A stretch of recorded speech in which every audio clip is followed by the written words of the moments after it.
कालरात्रि नाम ही पर्याप्त था रूह कंपाने के लिए। उस भयावह आयाम में जहां घुमावदार अस्थियों के अनगिनत शिखर क्षितिज को लहूलुहान करते थे और पिघले हुए तारों की नसें अंधेरी धरती पर रेंगती थीं, दो आदिम शक्तियां एक अपरिहार्य टकराव के लिए एकत्रित हुईं। एक था ज्वालासुर, उसकी उपस्थिति ही एक जीवित ज्वालामुखी थी, ऑब्सिडियन कवच में लिपटा हुआ, उसकी नसों से नरक की अथाह आग धधक रही थी, मानो ब्रह्मांड के अंत का पूर्वाभास हो। और उसका प्रतिद्वंद्वी छायाकाल, श्वेत अस्थियों का एक भयावह ढांचा, मानो किसी भूले हुए युग की ठंडी हवा से गढ़ा गया हो, नीले धुएं के रहस्यमय आवरण में लिपटा हुआ। वह उस विकृत परिदृश्य में ऐसे तैर रहा था जैसे मृत्यु स्वयं सांस ले रही हो, उसकी अस्थि पंखों की फुर्तीली फड़फड़ाहट में विनाश की मौन प्रतिज्ञा छिपी थी। ज्वालासुर की पहली दहाड़ मानो धरती फट गई हो। उसने हाथ उठाए और आग की एक पूरी दीवार, सोचो पूरी दीवार, छायाकाल की तरफ दौड़ी। लेकिन छायाकाल, उसने बस देखा और मुस्कुराया। वो मुस्कान, यार, ऐसी थी जैसे बर्फ की सुई तुम्हारी आंखों में चुभ जाए। और वो आग उसके शरीर से ऐसे गुजरी जैसे वो हवा हो, जैसे कुछ हुआ ही नहीं। पहला झटका सीधा दिमाग पर, तुम्हारी सबसे बड़ी ताकत मेरे लिए कुछ भी नहीं।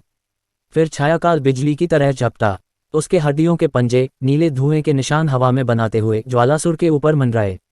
हर बार ऐसा लग रहा था जैसे वो मांस को नहीं, सीधे दिमाग को चीर रहा हो। ज्वालासुर को अपनी जिंदगी के सबसे डरावने पल, उसकी सारी गलतियां, सब कुछ एक साथ दिखने लगा। वो लड़खड़ाया, उसकी आग की चमक भी फीकी पड़ गई। ये सिर्फ मार नहीं थी, ये अंदर से तोड़ना था। गुस्से में ज्वालासुर ने अपने चारों तरफ आग का एक बवंडर खड़ा कर दिया। सोचा होगा अब ये कहाँ जाएगा, लेकिन छायाकाल उस आग के घेरे के बाहर मंडरा रहा था, और उसकी हंसी, वो हंसी नहीं थी, वो हजारों दबी हुई चीखें थीं जो एक साथ तुम्हारे कान में गूंज रही थीं।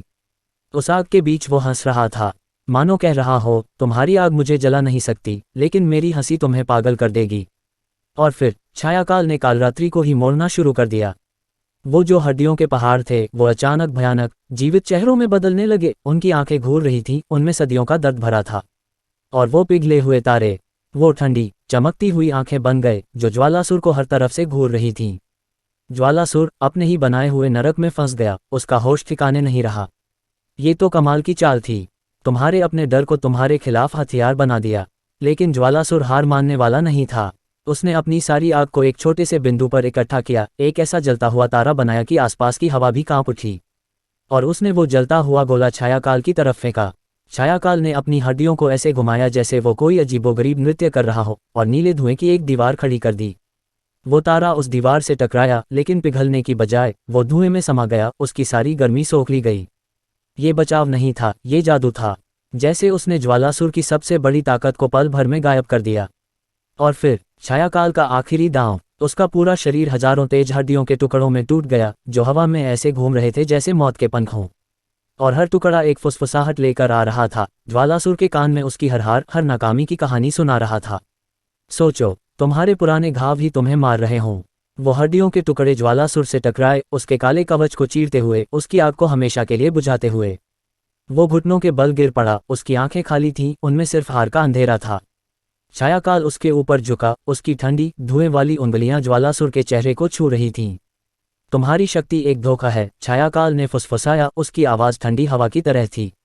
डर, भ्रम, मन की चालें, यही असली ताकत है। और फिर छायाकाल ने ज्वालासुर की आखिरी बची हुई शक्ति को खींच लिया, और वो रेत के ढेर की तरह बिखर गया, उस भयानक रात का हिस्सा बन गया। वो लड़ाई, वो सिर्फ दो राक्षसों का झगड़ा नहीं था, वो दिमाग का युद्ध था, जहां हर हमला, हर बचाव सीधा तुम्हारी सोच पर वार कर रहा था। उस रात मैंने देखा कि असली डर शरीर में नहीं, दिमाग में होता है।